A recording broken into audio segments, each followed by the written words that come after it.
The world didn't end in fire, it ended in whispers. I learned that on the first night I walked into St. Hollow, and what was left of it anyway. I am standing inside the ruins of an old church, oh that's right now, and something is moving above me, not fast, not slow, just deciding. Dust falls from the beams every time it shifts its weight, like the whole ceiling. The candle I lit minutes ago keep bending toward the door as if they are trying to get away from whatever is behind me. I haven't turned around. I don't want to know what shape the shadow is making on the floor. There is a voice up there, soft, like a child humming through cracked teeth. It has been asking for my name, once, then twice, and now the humming has stopped. It wants me to answer. If it asks my name again, I am done. My name is Nathan Cole, and before the world ended, I wasn't anyone special. I fixed power lines, patched broken transformers, and drove an old Ford truck that coughed every morning until the engine warmed up. I wasn't a priest, a healer, or any kind of holy man. But when people started disappearing and the whispers took their place, somehow I became an exorcist. Not the kind with robes and incense.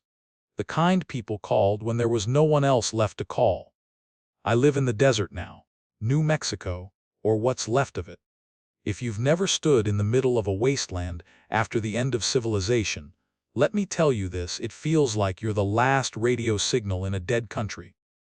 The highways are cracked and swallowed by sand. The power poles lean at strange angles, frozen in time like skeletons trying to crawl out of the earth. And at night, when the wind cuts across the flats, it sounds like someone whispering into your ear. Too close, too human. Most mornings, I walk to the old diner across the road from the abandoned gas station where I sleep. The place used to be called Sunny Hours, but the S fell off the sign and the rest baked into a dull orange color. Nobody cooks there anymore, but it is the only building in miles that still has a working radio perched on the counter. Some nights it picks up a faint signal from the north, usually static, sometimes a broken voice repeating the same sentence again and again like a prayer that forgot its ending. Other times, it plays an old country song from a station that must have gone off air years ago. People say ghosts cling to radio waves longer than they cling to bodies. I don't know if that is true, but I keep listening anyway. Maria brings me food when she can. She used to run a small taco stand near the highway before everything collapsed. She is the kind of woman who doesn't look you in the eye when she is scared, and she hasn't looked me in the eye in months. Every time she hands me a plastic container, her hands shake a little. She never says why, but I know. She lost her husband to the whispers 2 winters ago. One night he told her he heard someone calling his name from behind the shed. The next morning, she found the shed door open and only his boots left behind in the dirt. Maria thinks I can help others avoid that fate. I wish she knew how often I fail. Then there is Jonah, a former Marine who survived the fall of Phoenix, though you wouldn't know it from how quiet he is. His left arm is covered in scars that look like something tried to pull him into the ground by force. He never said what did that to him, and I never asked. The desert has its own language now, and not all of it is meant to be repeated. Jonah helps me track signs, footprints, burn marks, old campfires, anything that might point toward activity of the things that roam after sunset. He sees what I miss, and I hear what he tries to ignore. Together we make half a functioning human being, on a good day. 3 days before I arrived at St. Hollow, a rider came through on a rusted motorcycle. His helmet was cracked, and his voice was hoarse from breathing dust, but he managed to tell us a single sentence before collapsing on the ground. Something is wrong in St. Hollow. Not the usual kind of wrong.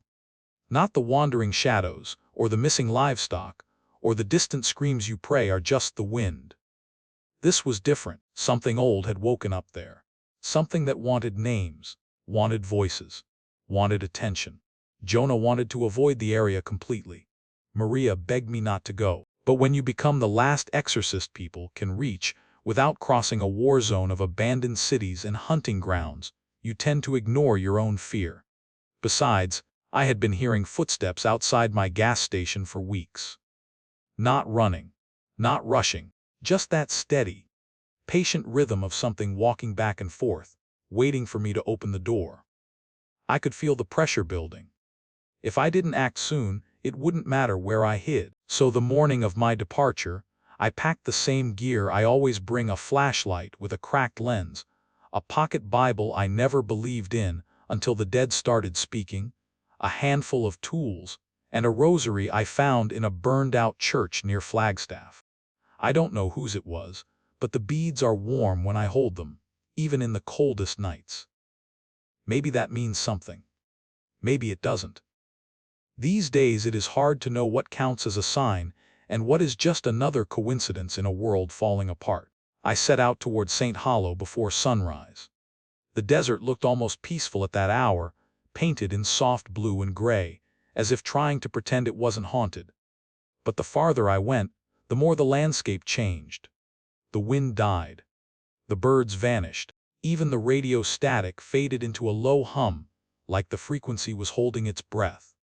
That is something you learn quickly after the world ends. When nature becomes too quiet, it isn't a blessing.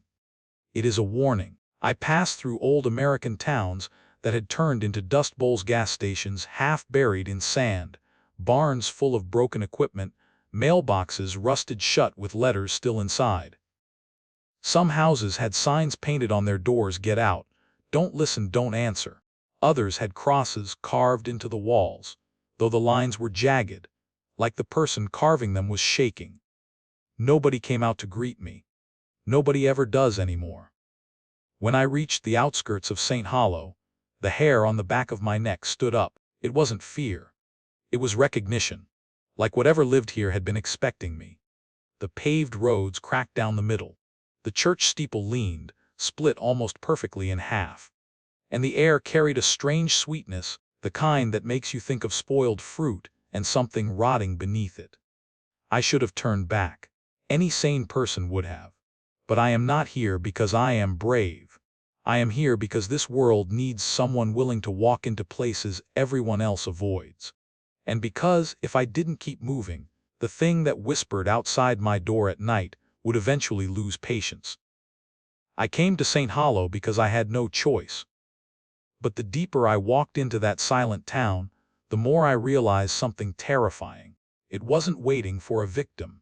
It was waiting for me. I didn't touch it. Inside the church, the first thing that hit me was the coolness. The desert outside was warm, even in the morning, but in here the air felt a few degrees colder. I've learned not to ignore changes like that. Heat and cold cling to presence. Places where things happen stay warm for a while. Places where things wait get cold. The aisle was littered with hymnals. A few were still open on the benches, pages bent and dog-eared. Others lay on the floor, shredded, covers torn off.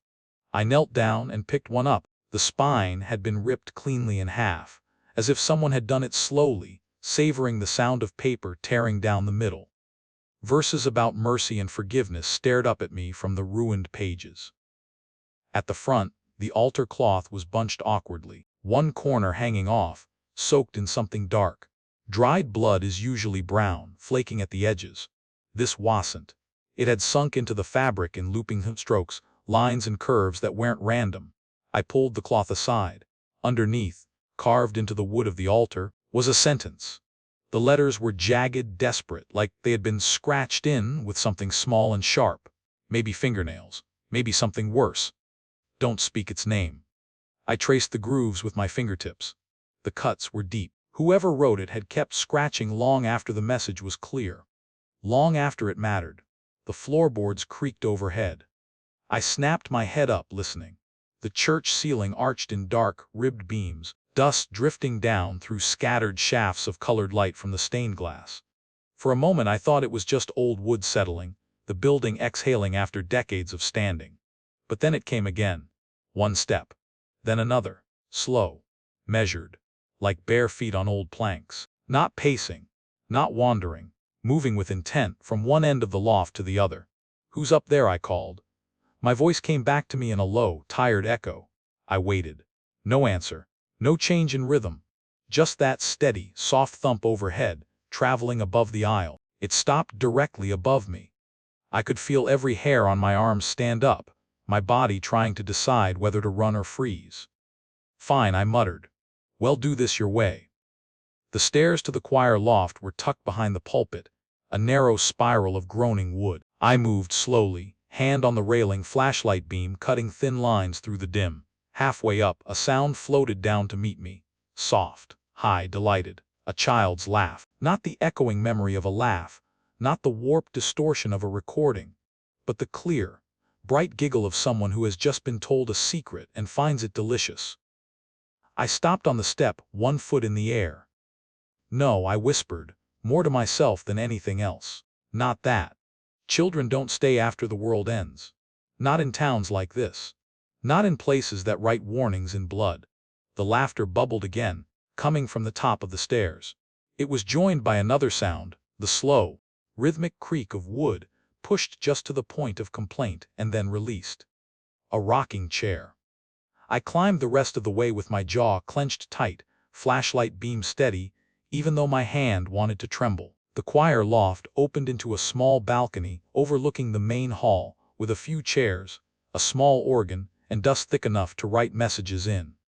Near the back, by a cracked window, sat an old wooden rocking chair. The chair was moving. No one was in it.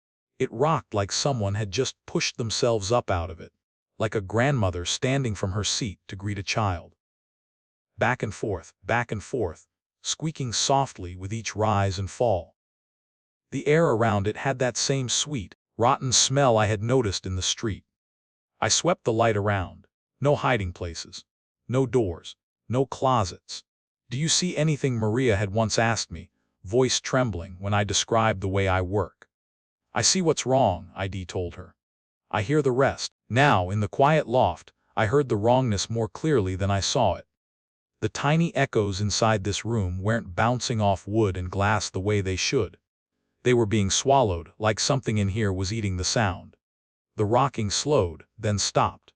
For a long, long moment, nothing moved. Then, from right behind my left ear, something exhaled. It was a soft breath, cold on my skin, carrying that sickly sweetness with it. It dragged out, almost a sigh, almost a word. Every muscle in my body locked. I didn't turn around. Turning around is how people vanish. I stayed very still, fingers digging into the railing hard enough to hurt. The breath ended in a small, disappointed hum. A child denied a toy. A voice that didn't quite belong to a throat. "Nathan," it didn't come from behind me. It slipped out of the walls, from the floor, from the beams overhead. It wasn't loud. It didn't need to be. Hearing your name in a place where no one should know it feels louder than any scream. I backed down the stairs, never taking my eyes off the loft until the last second. The air seemed to warm slightly as I descended, the cold pressure easing from my chest. When I reached the ground level, the church felt empty again. Not safe. Just alone. I stepped back outside into the street. The sunlight hit my face and felt wrong. Too bright. Too hot. Like a flashlight shining into a grave. Behind me, the church doors eased shut with a slow, gentle click. I walked. Every 30 or 40 steps, something new waited for me. A reveal. A little truth the town wanted me to see. In the first house, the mirrors were all turned toward the walls. Every single one. Bathroom, bedroom, hallway. Some covered with sheets, some just flipped to face the wallpaper. On one, the silver backing had peeled in jagged streaks, leaving black wounds across the glass. Someone had written words in the dust on its frame. "IT watches through these." In the kitchen, a family photo lay face down on the table. I flipped it over. 2 parents, a teenager, a little girl with missing front teeth, holding up a Bible like it was a prize. Somebody had scratched deep gouges through their faces, leaving nothing but 4 pairs of eyes intact. In the second house, there were no mirrors at all. The frames were still hanging, but the glass was gone, empty squares staring out at me from the walls. I found the missing pieces in the bathtub, shattered, piled high like ice. The strangest part wasn't the broken shards. It was the way some of them had bent. Glass doesn't bend. Not like that. These pieces had warped, stretched toward an invisible point, like they had tried to twist themselves away from a reflection they didn't want to hold. As I leaned over the tub, a sound floated down through the ceiling. A patter of feet. Not running. Just walking. Directly above me. Step, step, step. They crossed from one side of the house to the other, paused, then retraced their path. Heel, then ball, then heel again. It sounded like a barefoot child pacing in a room that hadn't seen a child in years. I left the bathroom and went up the stairs, following the weight of the steps as they moved. Second floor. Long hallway. 3 bedrooms. All the doors were open. The footsteps stopped. I stood at the top of the hall listening, every nerve tuned to the silence. Then I heard it. A tiny, sticky sound. Like something wet being peeled very slowly off a surface. It came from the last room on the right. The door had scratch marks along the bottom, deep grooves in the wood, as if someone had clawed at it from the inside. I nudged it fully open with my boot. The room was small. A child's room. Faded wallpaper with cartoon animals. A narrow bed with a blanket patterned in stars and moons. On the wall opposite the bed, someone had painted verses from the Bible in thick, red letters. I knew they were verses because I recognized the cadence, but the lines were broken, cut off mid-sentence, stitched back together wrong. The paint was not paint. It was too dark, too thick, clinging to the plaster in scabbed lines. My nose told me the rest. Old blood, lots of it. Enough to write page after page. I stepped closer. The words weren't just English. Between the broken verses, smaller letters twisted and coiled in Latin. Old phrases from older rites. A binding here. A plea there. Some half-forgotten exorcism ritual I had seen in a faded manual once, scraped into the wall by a shaking hand. Parts of it were crossed out. Other parts had been underlined so hard the plaster had cracked. One line in English had been circled again and again, so many times the letters were nearly blurred into one thick ring. Don't speak its name. Someone had tried to bind whatever haunted this place. Tried, and failed. The circle around the warning was broken at the bottom, smeared downward by a long brown streak. It looked like someone's hand had slipped, sliding down the wall as they fell. Behind me, a board creaked. I didn't turn right away. I let the silence stretch, listening, feeling the house breathe behind my back. When you do this job long enough, you learn to tell the difference between old timber complaining and something putting its weight where no one has in a long time. This wasn't timber. Still waiting for me to say it, I asked quietly. The room answered with a faint, almost curious little giggle. I left the house without looking back and made my way toward the far end of town, where the houses thinned and the open desert began again. Along the way I passed an old porch with a rocking chair facing the street. At first I didn't think much of it. Rocking chairs in small towns aren't exactly rare. But this one was different. Someone was sitting in it. A tall figure, shoulders hunched, hat pulled down low, clothing the color of dust. The chair rocked in slow, smooth motions, perfectly in time with the creak of its joints. For a heartbeat, relief surged through me at the sight of another person. Then my skin crawled. They weren't casting a shadow. The sun was high enough to throw every other shape long across the porch boards. The chair had a shadow. The railing had a shadow. The figure did not. Where their silhouette should have been, the light bent strangely, curling around them like it was afraid to make contact. "Hey," I called, keeping my voice even. "You from around here?" The rocking didn't stop. The head tilted slightly, just enough that I could see the lower half of a face beneath the brim. The mouth was stretched into a smile that was half welcome, half hunger. Their lips moved. No sound came out. Then the air around my ears filled with whispers. Not one voice. Many. Layered, overlapping, rising from the sand, from under the porch, from the empty houses behind me. My name floated among them, sometimes clear, sometimes warped, syllables stretched and broken. Nathan, nah, then nah. They never quite finished it. They brushed up against the edge of the last sound and pulled back, tasting it, testing it. The rocking chair creaked on. I took a breath through my nose, forcing myself to stay calm. "You want me to say it first," I said. "That's the game." The figure's smile widened. The whispers swelled, eager. I stepped off the sidewalk and back into the center of the street, putting distance between us. Not today, I muttered. The radio on my belt crackled loudly, breaking the spell. Nathan, Jonah's voice cut in, tight and low. You still breathing for the moment. You need to get to the diner. Now. There's someone there, yeah, he said.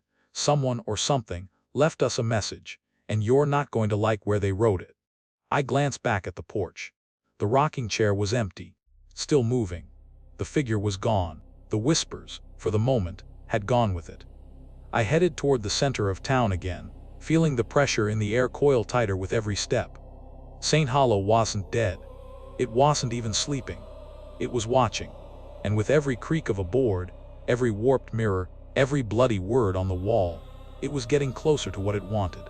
My name. I reached the diner faster than I meant to. My steps kept getting quicker, not because I was afraid of whatever had whispered my name, but because I could feel something following. Not walking behind me, just sliding through the heat, keeping pace, like a shadow waiting for the right angle to strike. The diner sat crooked at the edge of town, its neon sign long dead, windows dusty enough to smear sunlight into a dull blur. Jonah waited outside, leaning on the wall, arms crossed tightly over his chest. He stared at me as if checking whether the person approaching him was still me. You took too long, he said. You didn't give me a time limit. I shouldn't need to. His jaw tensed. He wasn't angry, he was scared, and Jonah only got scared when something felt wrong in a way he couldn't shoot. What did you find? I asked. He didn't answer, just jerked his chin toward the door. Inside, the diner looked like it had frozen mid-breakfast on the day everyone fled. Plates still sat on tables, half-eaten pancakes dried into hard circles, a cup of coffee turned to syrup. The radio on the counter hissed faint static, occasionally muttering a fragment of a voice that wasn't part of this world anymore. Jonah pointed at one of the booths. Carved into the red leather cushion were 7 lines deep, uneven cuts made by a shaking hand or something that didn't understand how to use fingers. The message wasn't written on the cushion. It was carved through it, slicing foam apart. The 7 rules of St. Hollow. My stomach tightened.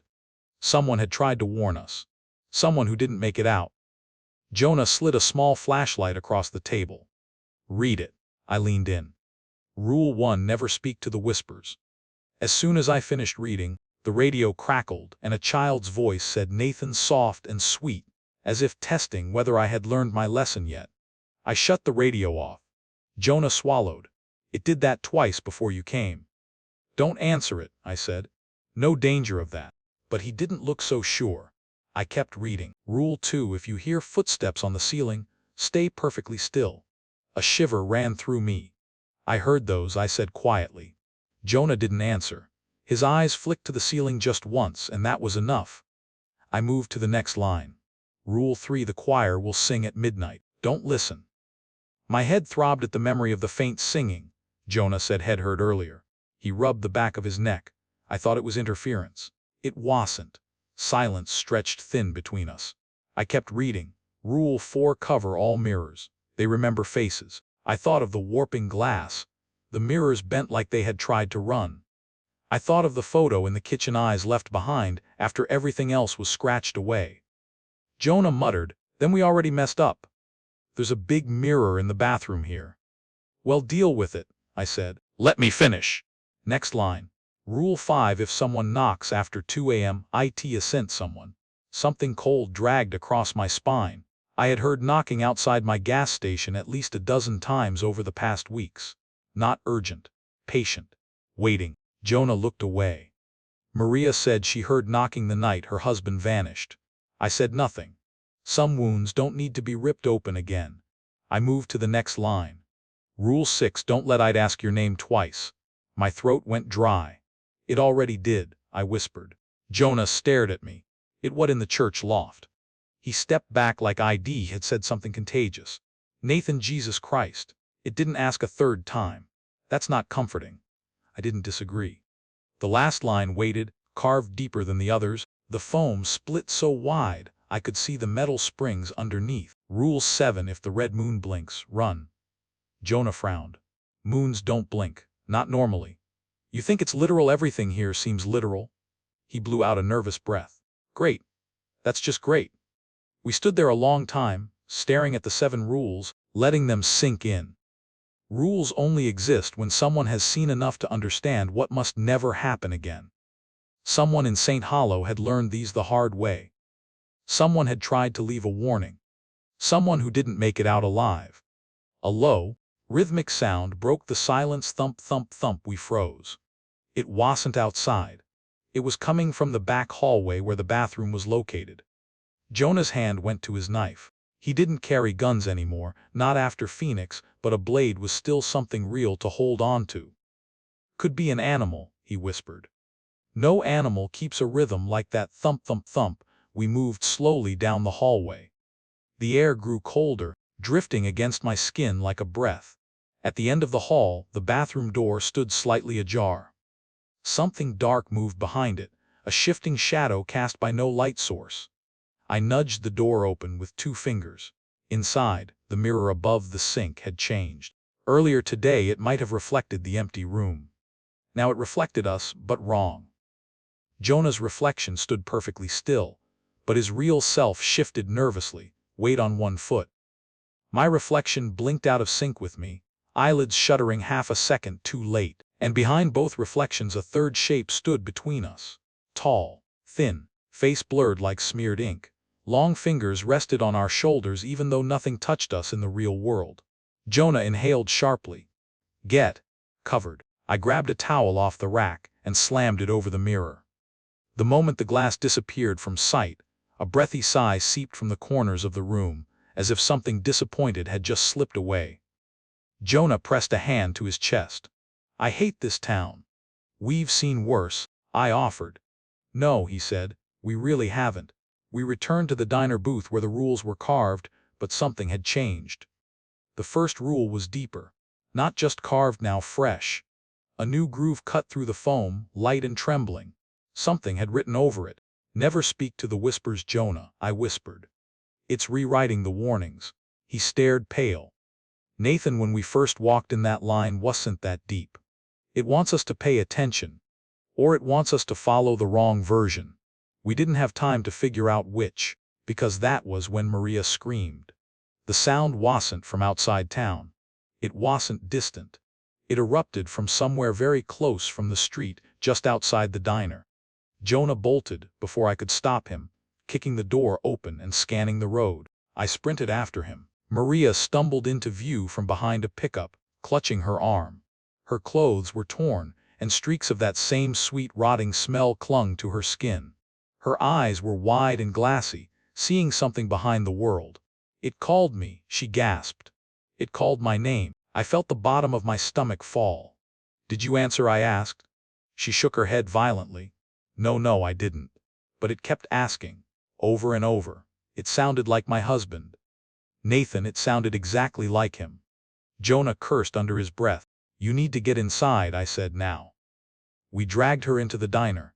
She trembled, breathing too fast. Her pupils were dilated, bigger than fear alone could explain. Jonah hovered by her side.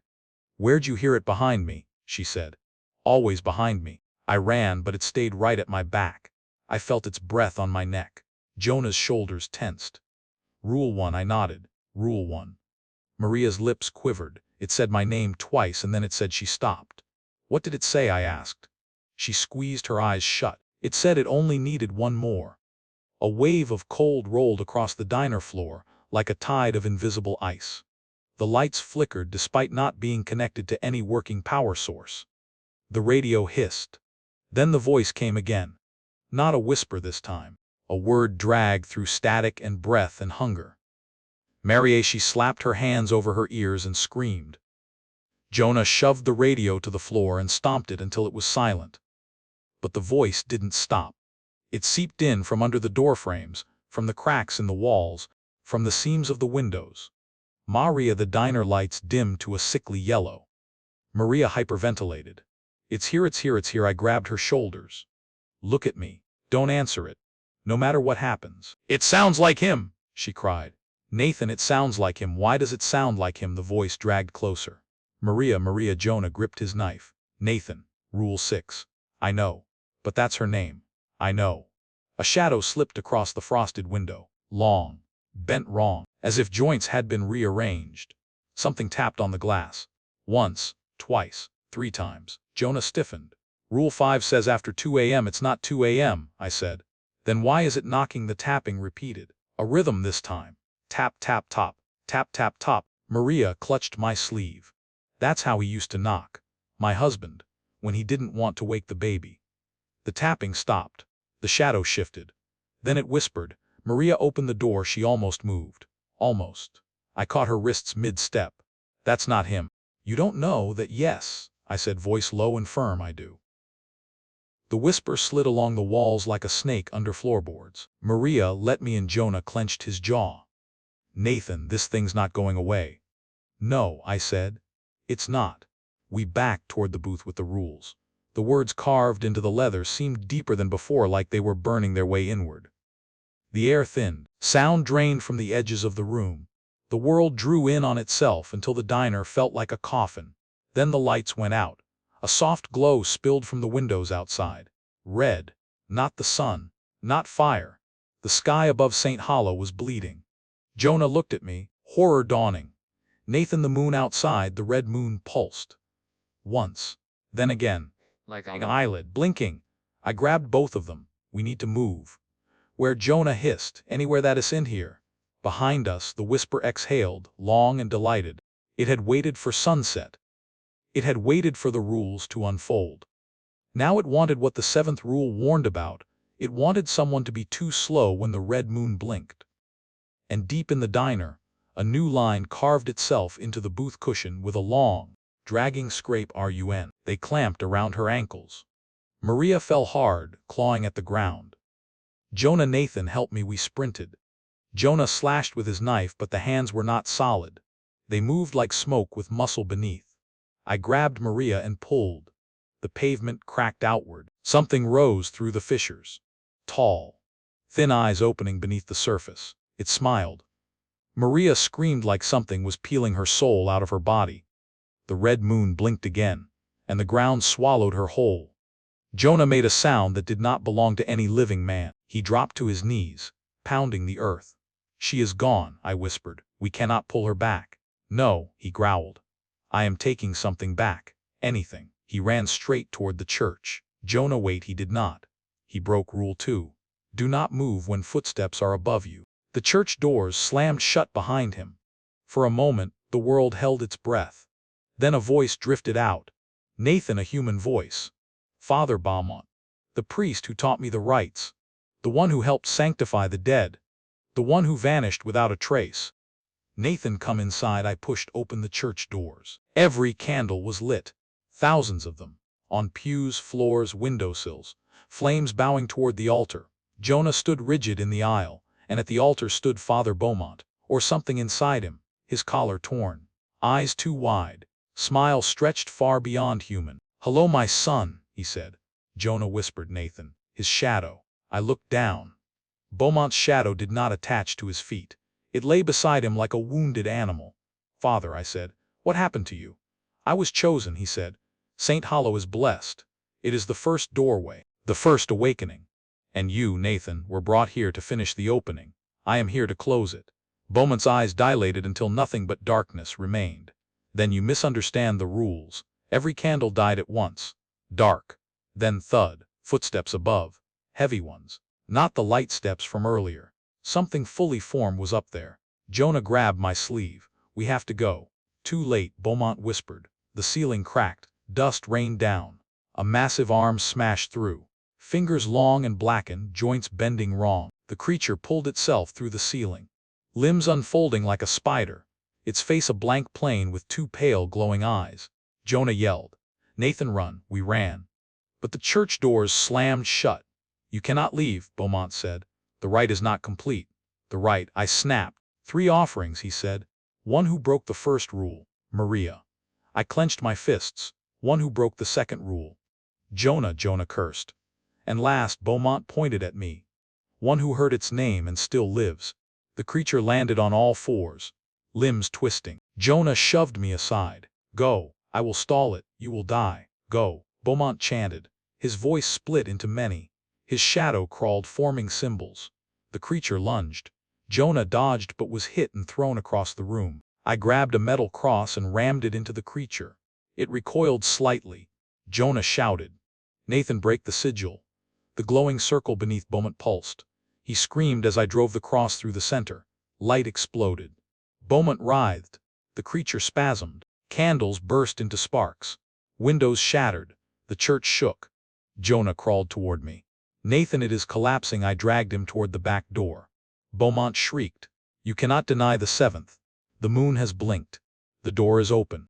We crashed through the exit as the church imploded. The ground trembled.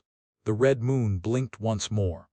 And beneath the rubble something enormous inhaled. Jonah and I stumbled away from the collapsing church just as the final piece of the roof caved in. A cloud of red dust rolled across the street like smoke from a dying fire.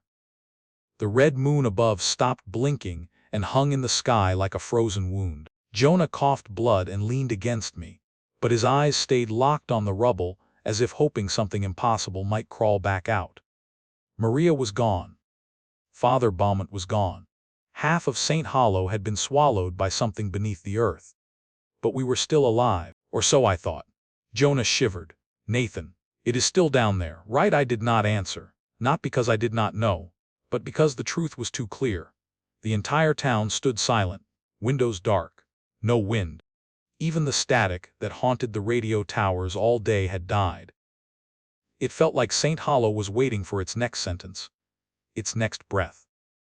I helped Jonah toward my truck near the abandoned gas station. The sky had turned a deep, unnatural violet. Every step felt like walking across hollow ground, as if everything beneath us was a thin lid waiting to crack open again. When we reached the truck, Jonah grabbed my wrist. Nathan, if it says your name again, you know what that means. I nodded, but my chest tightened. Because somewhere inside me, I already felt it. It did not need to ask my name anymore. It had learned it. We climbed in and drove away.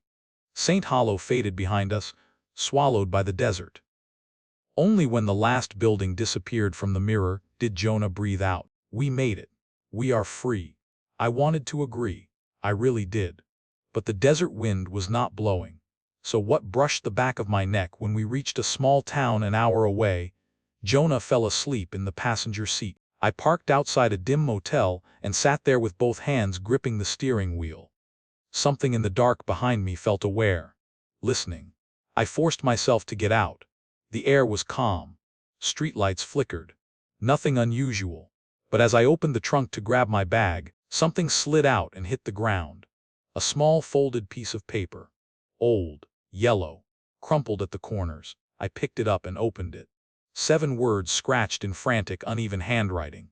Rule 8 IT remembers you. My blood went cold. I turned a slow circle in the parking lot. No one around. No footsteps. Only the sickly yellow glow of the motel lights stretching my shadow across the concrete. I walked toward my room with heavy steps. Each step felt wrong. Inside, I locked the door. Then the latch. Then pushed the dresser in front of it. Not because anything would stop the thing that lived beneath St. Hollow, but because a false sense of safety was the only thing I had left. I sat on the edge of the bed and turned on the cheap motel radio. Only static. I reached to turn it off, and that was when the static changed. Not wind, not signal, a voice, soft, faint, and familiar. Nathan, I froze. The radio was off, completely dark, but the voice continued anyway. Nathan, do not hang up. This time I backed into the corner of the room. The air felt too thin. The walls too close. There was no music now. No noise from outside. Just a low, distant drone like the earth itself was whispering under my feet. And in that moment, I understood something I had not wanted to accept. Rule 7 was not the last rule. St. Hollow still had one more truth. One no one lived long enough to carve on the diner seat. One I had carried out of that town without knowing. It remembers my name, and it is coming. The room dimmed, the lights flickered, the world narrowed to a single breath, fade to black, no music, only the drone, and something in the dark whispering back.